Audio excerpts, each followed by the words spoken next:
پیارے آقا صلی اللہ تعالی علیہ وسلم کے پیارے دیوانوں، اسی طریقے سے رسول گرامی وقار صلی اللہ تعالی علیہ وسلم گرمی کے موسم میں جب ماہ رمضان آتا تو اب دن کا معمول تو آپ کو معلوم ہے کہ آپ فجر کی نماز پڑھ کر کے بعد میں تلاوت اور اس کے بعد آرام، اس کے بعد بیدار ہوئے، ظہر، یہ ساری چیزیں۔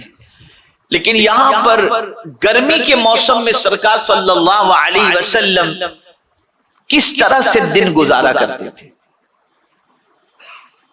اس زمانے میں پنکھے کا موسم، پنکھے کا سسٹم نہیں تھا، پنکھے موجود نہیں تھے، اے سی نہیں تھا، کولر نہیں تھا، تو شدت گرمی کو کس طریقے سے سرکار صلی اللہ علیہ وسلم اس کو ٹھنڈی میں تبدیل فرماتے؟ تو رسول اعظم صلی اللہ علیہ وسلم دوپہر کے وقت یا تو زمین پر تھوڑا سا پانی ڈال کر صرف تہبند پہنے ہوئے اس زمین پر لیٹ جاتے شدید گرمی کی وجہ سے، یا پھر پتلا کپڑا، باریک کپڑا، اسے پانی میں بھگوتے اور بھگو کر سرکار صلی اللہ علیہ وسلم تہبند پہنے ہوئے اپنے بدن پر اس پانی سے بھگے ہوئے کپڑے کو ڈال دیا کرتے تھے، جس سے راحت نصیب ہوا کرتی تھی۔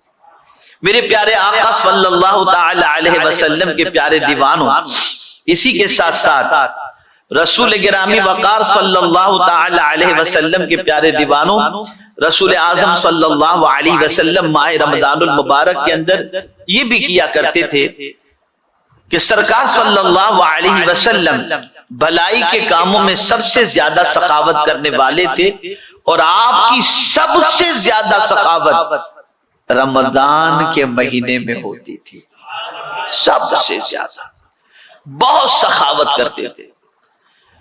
اور اسی کے ساتھ ساتھ حضور صلی اللہ علیہ وسلم اس مہینے میں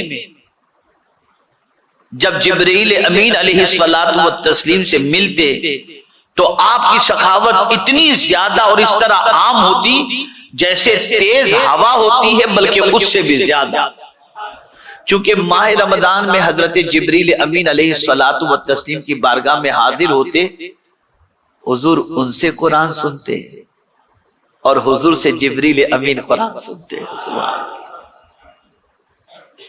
تو جب حضرت جبرائیل امین علیہ الصلوۃ والتسلیم تشریف لاتے تو سرکار صلی اللہ علیہ وسلم کی سخاوت جوش میں آ جاتی، اور ریگولر جو سخاوت کرتے تھے اس سے زیادہ حضور صلی اللہ علیہ وسلم ماہ رمضان کے اندر سخاوت فرمایا کرتے تھے۔ میرے پیارے آقا صلی اللہ تعالی علیہ وسلم کے پیارے دیوانوں، اسی طریقے سے رسول اعظم صلی اللہ تعالی علیہ وسلم افطار میں جلدی کرنے والوں کے بارے میں بڑی پیاری بات ارشاد فرماتے ہیں، اسے بھی ذہن کے اندر محفوظ کر لیں۔ حضرت سہل ابن سعد رضی اللہ تعالیٰ عنہ سے مروی ہے کہ رسول اللہ صلی اللہ علیہ وسلم نے ارشاد فرمایا، لوگوں سے بھلائی زائل نہیں ہوگی جب تک کہ وہ افطاری میں جلدی کرتے ہیں۔ اور اسی کے ساتھ آقا کریم صلی اللہ علیہ وسلم نے ارشاد فرمایا کہ رب قدیر ارشاد فرماتا ہے، میرے بندوں میں مجھے وہ بندے زیادہ محبوب ہیں جو افطاری میں جلدی کرتے ہیں۔ میرے پیارے آقا صلی اللہ تعالی علیہ وسلم کے پیارے دیوانوں، ماہ رمضان المبارک میں کثرت سے تلاوت قرآن مقدس کرنا یہ بھی حضور صلی اللہ علیہ وسلم کی سنت مبارکہ ہے۔ ماہ رمضان المبارک میں روزے دار کو افطار کرانا یہ بھی آقا کریم صلی اللہ علیہ وسلم کے فرمان پر عمل کرنا ہے۔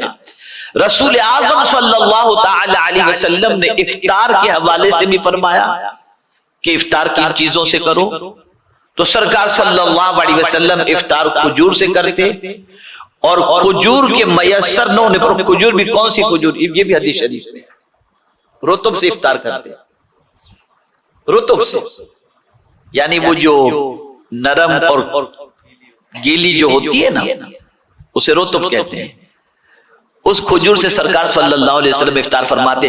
اس کے نہ ہونے پر آقا کریم صلی اللہ علیہ وسلم خشک کھجور سے افطار فرماتے, اور اس کے نہ ہونے پر آقا کریم صلی اللہ علیہ وسلم پانی سے افطار فرمایا کرتے تھے. میرے پیارے آقا صلی اللہ علیہ وسلم کے پیارے دیوانوں, میں آپ کو رگڑا بھجیا یہ کھانے سے روک نہیں رہا ہوں. یہاں تو اللہ خیر فرمائے, میں تو کیا بتاؤں, سب کا حال ایسا ہے, ہم ہو یا آپ ہو. افطار کے وقت تو آپ دیکھ لیں اتنا ہوتا ہے کہ آدمی کیا کھائے اور کیا چھوڑے, لیکن اس چیز کا خیال رکھے کہ افطار تو کھجور ہی سے کریں, ٹھیک ہے نا, اور نہ ملنے پر پانی سے کریں.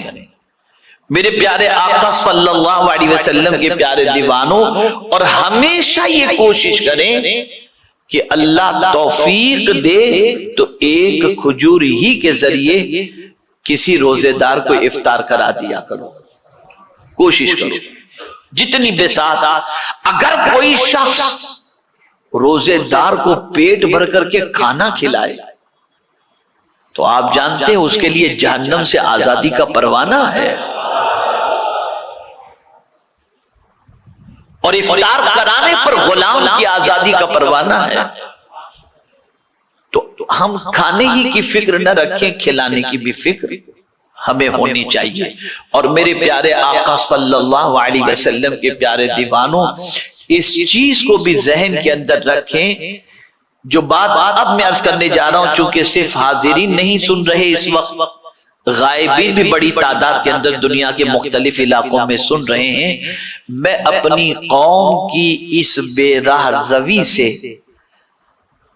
اتنا اپسیٹ ہوں, اور کبھی کبھی سوچتا ہوں تو ڈر لگتا ہے کہ اس قوم کو اللہ عز و جل کس طریقے سے سرخ روئی عطا فرمائے. جس قوم کا حال یہ ہو کہ جس مہینے کے بارے میں رسول اعظم صلی اللہ علیہ وسلم فرماتے ہوں, شہر اولہ رحمت واوسطہ مغفرت وآخرہ عتق من النار, کہ رمضان کا پہلا عشرہ رحمت کا, درمیان کا مغفرت کا, اور آخر کا عشرہ جہنم سے چھٹکارے کا. اتنی عظمت والی رات, اتنے عظمت والے عشرے, اتنی عظمت والے مہینے, اتنی عظمت والا مہینہ اللہ نے ہم کو عطا فرمایا. ہماری قوم کیرم کھیلنے میں گزارتی ہے, ہماری قوم کرکٹ کھیلنے میں گزارتی ہے. جو سال بھر نہیں کھیلتے رات میں, وہ رات میں کیرم کے بورڈ لگا کر کے گلیوں میں بیٹھ جاتے ہیں, پیچھے بیٹ لے کر لڑکے لڑکیاں سب کھیلتی ہیں.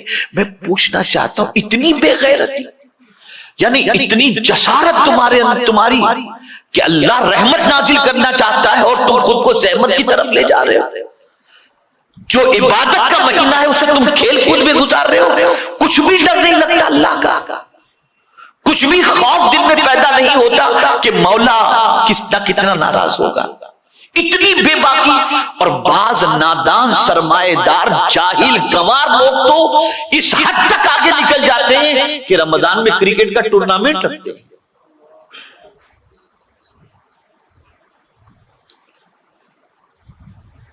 ایسی قوم کو اللہ عزت کہاں سے عطا کرے گا, کہاں سے ایسی قوم کو سرخ روئی عطا کرے گا. ایسا مقدس مہینہ کہ اس کے داخل ہوتے ہی اللہ شیطان کو قید کر دیتا ہے, جنت کے دروازے کھول دیتا ہے, جہنم کے دروازے بند کر دیتا ہے, تاکہ میرے بندے جی بھر کر کے عبادت کریں. لیکن بندہ خود اتنا بڑا شیطان بن چکا ہے کہ عبادت کرنے کی بجائے کھیل کود میں رات گزارتا ہے.